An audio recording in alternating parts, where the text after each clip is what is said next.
Hi everyone. I'm reporting live. Well, not live. This is a video, but from in front of the University of Strasbourg.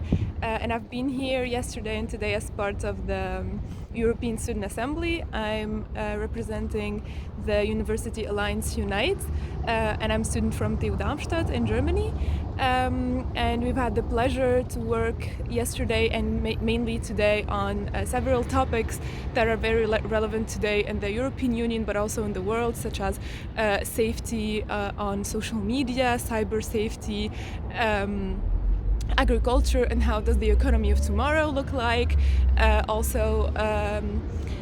Online usage of tools and online tools in higher institutes of higher educations, and specifically the subject I worked on within Panel 9, how can the European Union prepare to face the crisis of the climate refugees.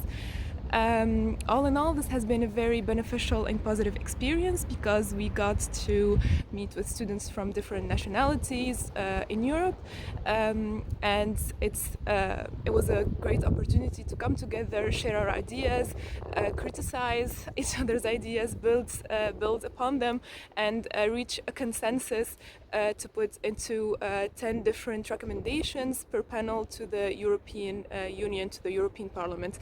And we're looking forward to see the impact that we've had and looking forward to continue with this work. Thank you.